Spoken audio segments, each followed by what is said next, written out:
Former AEW star and Executive Vice President Cody Rhodes reveals he didn't leave All Elite Wrestling because of issues with CM Punk, Kenny Omega, the Young Bucks, or due to money, but for other reasons. We'll talk on that. Mike Tyson is set to return to AEW next week on Rampage, but could it actually lead to future appearances with the company? Tony Schiavone reveals his son is now working for AEW, and AEW stars are seen at last night's Fulham game in the Premier League, and a TBS Championship match has been announced for Wednesday's Dynamite.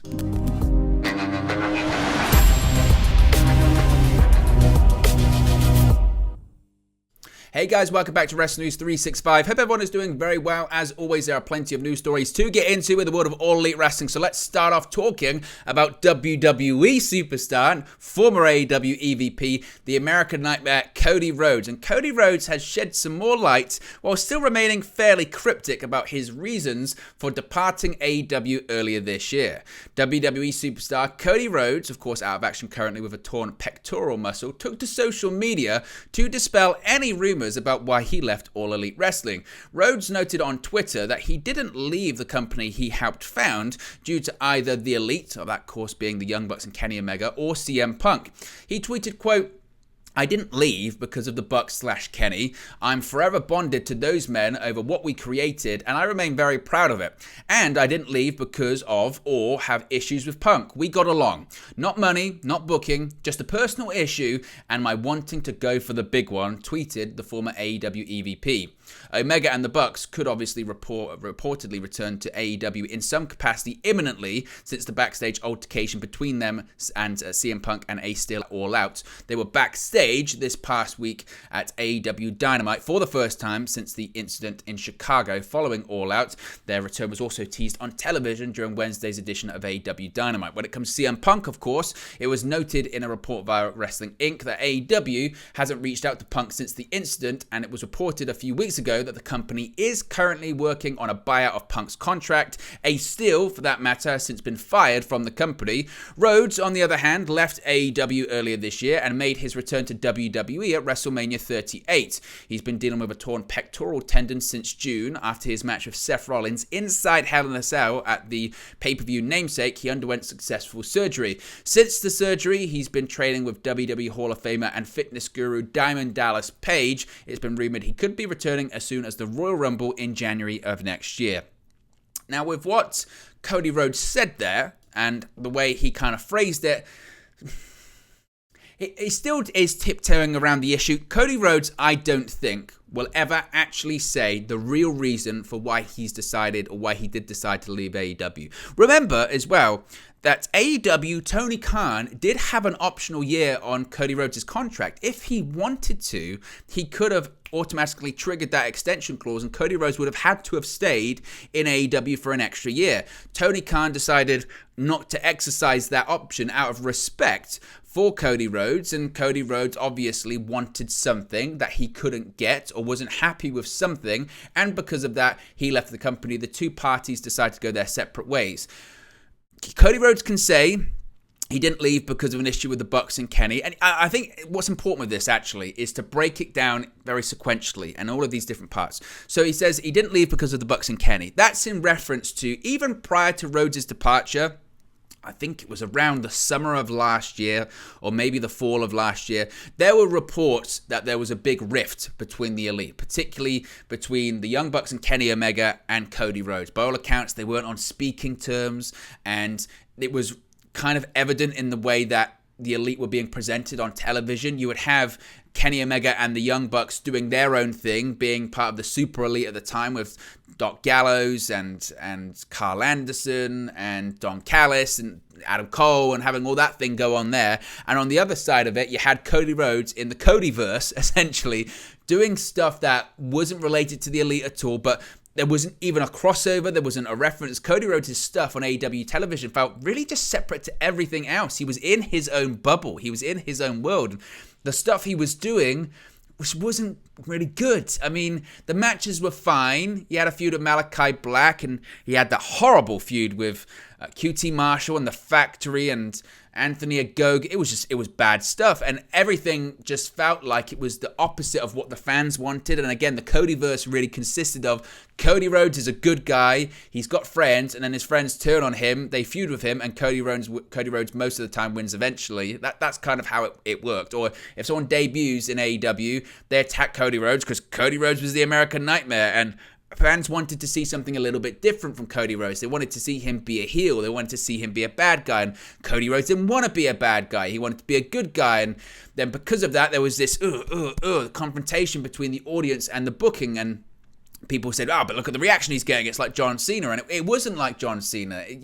Even though Cody Rhodes now absolutely works in WWE as a babyface and the crowd cheer him, it almost feels like in retrospect Cody Rhodes was always best suited to WWE. He was always a WWE superstar. Obviously he left in 2016 and he was in Ring of Honor and he was in New Japan and he was in Impact and he was on the Indies and he was in AEW, but the perception of him always was he's a WWE superstar that doesn't work for WWE. That was always the perception of him, and certainly the booking of him in AEW was that it's a WWE superstar in an environment that isn't WWE. So it shouldn't come as much of a surprise that he's gone back to WWE and the fit feels somewhat perfect, because that's always been the perception of him. He's always carried himself like he's a WWE superstar. So I don't know if I really truly buy into the rift between him and the Elite.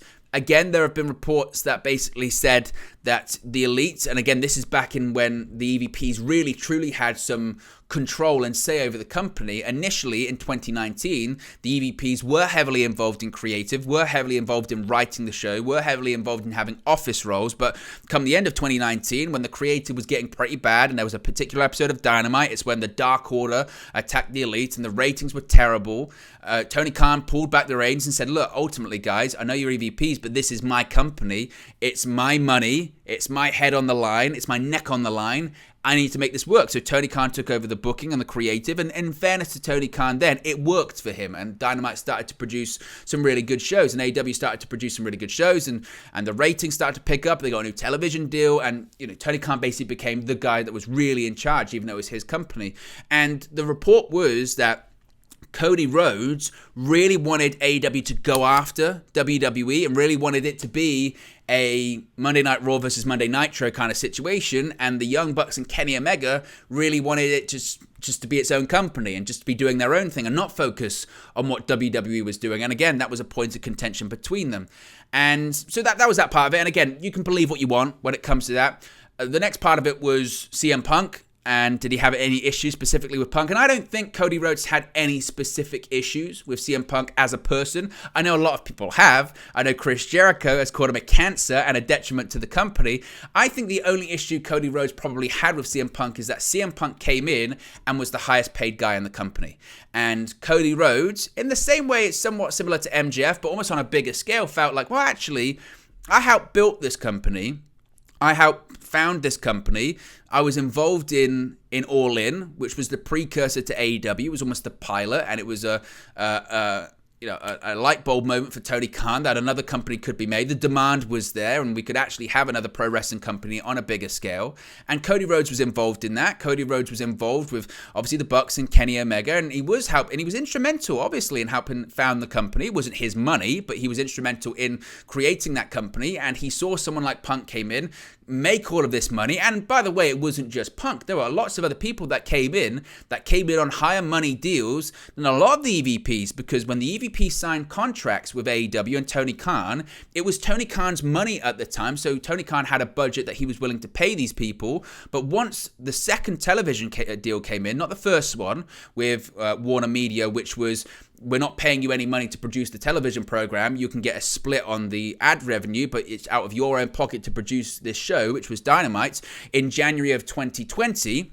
Where they signed that new TV deal in which Warner Media was then paying AEW money to produce Dynamite, hundreds of millions of dollars to produce Dynamite. Suddenly that talent budget expanded massively. And anyone that AEW signed after that came in for big money. And most of the time, not all the time, but if they were a big star, they came in for more money than the people that were there originally, apart from maybe a Chris Jericho or something like that. But for the majority of them, everyone that came in after the fact, so CM Punk, so Bryan Danielson, so Adam Cole, so these other names, when they they came in for more money than Cody Rhodes and MJF and people like that. And rightly so, people like Rhodes, like MJF would look around and go, wait a minute, these guys come in for more money. I've helped build this place. This place wouldn't exist without me. So I don't think his issue was necessarily with Punk the person, although it wouldn't be difficult to have an issue with him. He's difficult to work with by all accounts. There's videos and footage of him hugging CM Punk in the ring and saying, as he mentions on social media, they got along. But at the same time, whether you decide to believe that, that's up to you too, because CM Punk has his own dressing room and was treated like a big star, and Cody Rhodes, by all accounts, also had his own dressing room, was treated like a big star, had his own road case and all this kind of stuff. And I can imagine Cody Rhodes' ego being a bit, upset somewhat by someone coming in and suddenly Cody Rhodes isn't the guy anymore. He's not being treated as the favourite toy anymore. It's CM Punk. CM Punk's back. I can imagine that rubbed him the wrong way. And when it comes to the money, he can say that it wasn't the money, but certainly from what people have said, and myself, from what I've heard from certain people, money was always part of it. It's pro wrestling. Money is always part of it. And it was part of it for MJF, and I'm sure it was part of it for Cody Rhodes. And I'm sure that when his deal was coming up and Tony Khan had the option to extend it for a year, Cody Rhodes said, I would think, no, I feel like I'm worth more. And Tony Khan said, well, I don't think you're worth that much. And they decided to go their separate ways. I think that's part of it. I really do. Now, when it comes to booking, again, this is where I kind of question Cody Rhodes, because Cody Rhodes said in the interview after he made his return at WrestleMania that a big thing was I wanted to be world champion. I wanted to be world champion and I couldn't. Well, that was Cody Rhodes. That was your own fault. And ultimately, it's pro wrestling. Everyone expected him to go back on that stipulation. If you're not familiar with what I'm talking about, he faced Chris Jericho at Full Gear in 2019 for the AEW World Championship, and the stipulation was made by him on television, but by all accounts, it was Rhodes' suggestion that if I don't beat you for the World Championship, I can never, ever compete for the AEW World Championship again. And Cody Rhodes lost. And Cody Rhodes put it out there as, well, because I'm an EVP and because I'm part of the executive structure of the company, I don't want to be the world champion because I think that's not right. I don't think you should be in a position of power and be the world champion. But at the same time then, a couple of years later, he goes, I really wanted to be the world champion, and it frustrated me that I couldn't compete for the world championship. Well, that's your own fault. That's your own booking. And at the end of the day, again, you can reverse that. Turn heel and say, I don't give a damn what I said. I'm going to flex my power. Everyone assumed that's the direction that it was going in. And by all accounts, it was never going in that direction. They just did it and just then went, oh, that's difficult to get out of. But it was Rhodes' idea. That's why I never understood that excuse when he said, I just really wanted to be the world champion and I couldn't be the world champion in AEW. By your own rules. The reason you couldn't be world champion in AEW is because your own rules. You were TNT champion a million times. And let's face it, if you could have been AEW world champion, Tony Khan would have put the belt on you because he really wanted you to be a champion. He treated you like a big star. So I don't buy into that. But he does put into that little tweet there right at the end, just a personal issue and my wanting to go for the big one. Again, that wanting to go for the big one, I guess being WWE champion was a big deal for him, and he will be WWE champion, so I can understand that pull of it. But there's that bit there, just a personal issue, and that's where I feel like Rhodes is playing the corporate line. I don't know if he signed an NDA or not. I would think he did, considering he was an executive. I think when he says just a personal issue, I think it's all of the above. I don't think, again, he had massive issues with the Young Bucks or Kenny Omega enough to leave the company. I'm sure they have their differences, their different personalities, and Rhodes came in later to the elite group than the other people did. Remember, he left WWE and then came in, was welcomed in to that sort of circle of friends. So I'm sure they have differences in opinions and creative philosophies. That's always the way. I don't think he had personal issues with Punk. I think he had issues with him making more money and him saying it's not money, it's not booking. Well, then he goes on to say that it kind of was booking because he wanted to be world champion. So again, my opinion is, and you can let me know your opinion on this in the comment section below, I think Cody Rhodes' issues for leaving AEW was he wanted to be paid as the top guy or one of the top guys, and he wasn't, and Tony Khan wasn't willing to do that. He wanted to be the world champion, but because of his own booking mistakes, he couldn't be world champion. But he still could have actually been world champion if he was willing to turn heel, and he said he wasn't willing to do that. So it is booking and it is money, and possibly there might be this underlying personal issue that he mentions there. I don't think we're ever going to hear that. So That's kind of the reasons why. I know Cody Rhodes, whenever he's asked about it, he goes, well, and then he kind of dances around the issue. I don't think we'll ever properly know. You can let me know your thoughts in the comment section below on that. Mike Tyson, Iron Mike, of course, is returning back to AEW next Friday live on Rampage. He's going to be a commentator. Now, that is going to be Car Crash Television. Well, of course, AEW did announce this week on Rampage that Iron Mike Tyson will be making his return to the promotion on next week's show in New Jersey, where, as I mentioned, he'll be serving as a special guest commentator. And according to PW Insider, AEW and Tyson actually only agreed to the deal only a few days ago, and it may include more than one appearance. As of right now, nothing else has been announced for the former boxing world heavyweight champion, but of course we'll keep you updated if we hear anything else. So again, it might actually lead to something else, and again, this deal reportedly was only put together a couple of days ago. I'm trying to think what it could involve. As I mentioned, I would be stunned, really, really, really surprised if Mike Tyson does color commentary on live television for pro wrestling for 45 minutes, because that's what the show is. I know it's an hour, but with commercials, it's 45 minutes. I guess you could have picture-in-picture. So for an hour, is he going to do no, because Mike Tyson isn't known for being. I mean, actually, to be fair, sometimes when he can talk, he can be super, super eloquent, but not in a pro wrestling setting. So I don't suspect that to be the case. I think that Mike Tyson will be. They'll start the show. Mike Tyson will be brought out. He'll wave to the crowd, or maybe he'll get in the ring or something like that. He'll then do a match. He'll do commentary for one match, and then someone will confront him. Whether that's Chris Jericho, who again is on the Rampage broadcast team, they could do something like that. I know that Jericho and Tyson have this back and forth in AEW. Last time, of course, he was welcomed as an honorary member of the Inner Circle, so I guess that could happen. And they could now say, oh, but you're going to be a member of the Jericho Appreciation Society, right?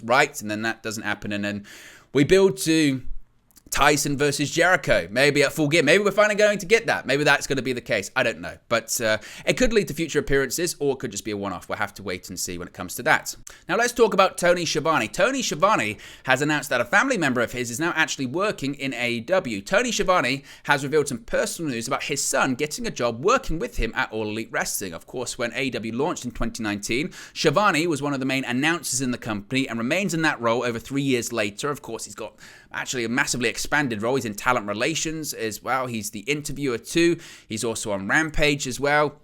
And certainly he's been very, very, very instrumental in AEW in the last few years, or certainly in its existence. On a recent episode of AEW's Unrestricted podcast, Tony revealed that his son Matt actually works for AEW as well, saying, quote, I've really kind of wrestled with even mentioning this, but I'm going to. We have just hired a brand new producer to help us backstage. It's a producer who's had 15 years of network television experience and really knows what he's doing. I really wrestled with even wanting him to come to work for us, and it's my son, Matt. He will start as a producer in Jacksonville as this thing airs. It's already happened. He had such a good job, but he just like us, just absolutely loves pro wrestling and wanted to do it. I went, Matt, are you sure? Because it's freaking crazy back there. Tony also shared that his son used to work for Fox News, and Matt's role in AEW will see him working closely with Sanjay Dutt, who was a producer in AEW. Tony told me, he said, well, I'm not going to have him work under you. I said, good. He said he's going to work with Sanjay. Anyway, I'm very proud of him. Maybe we can get him to talk to us sometime because he's got a lot of experience. He worked for Fox News in New York City as a producer there. So we'll see. To go from Fox News and news in general to pro wrestling, it's two completely different things, but it's still TV. He's still trying to put on a live show. We'll see. I know comments will be about nepotism and all that kind of stuff. The issue is, as he mentions, and I'm sure he's experienced to know this himself, that you can be a producer for any program or any kind of entertainment, but pro wrestling is just different. Working with talent in pro wrestling is just different, but it is also good to have people come from outside of the industry to bring stuff into it and have fresh sets of eyes on things. It will be difficult because he's Schiavone's son as well, so we'll see what happens when it comes to that. We'll see what happens. Fulham were in action in the Premier League last night, of course, that being owned by the Khan family, and several AEW stars were in attendance, in addition to the AEW president. Tony Khan was actually shown on the television screen as well, he was shown there, sitting there with his father, but he was pictured also alongside AEW stars Britt Baker and All-Atlantic champion Orange Cassidy. They were in attendance for the game in the Premier League at Craven Cottage last night against Everton. The match itself was awful. It was 0-0, and it was boring as anything. So probably not the ideal football match to bring them to. But AEW fans are still waiting to see if there's going to be an announcement about AEW actually having an event in Craven Cottage. I know they're still working on the stadium. There's a new stand that's still under construction. And they're still trying to modernise it because Craven Cottage is a really old stadium in a lovely part of London, West London, right on the Thames. It's beautiful, really nice area.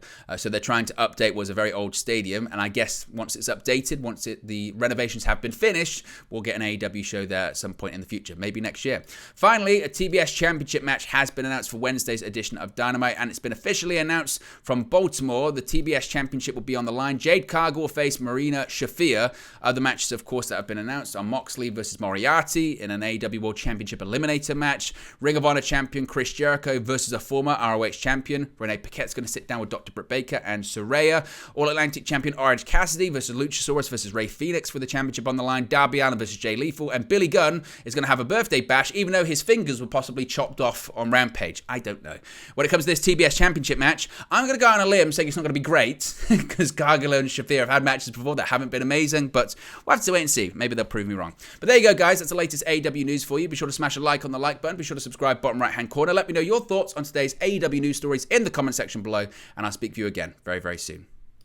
Hey guys, thank you for watching, listening, streaming, or however you come across this video today. Be sure to click on the video on the right there to watch our next video, or click the bottom there to subscribe, or the bottom right-hand corner. Thank you very much, and I'll speak to you again very soon.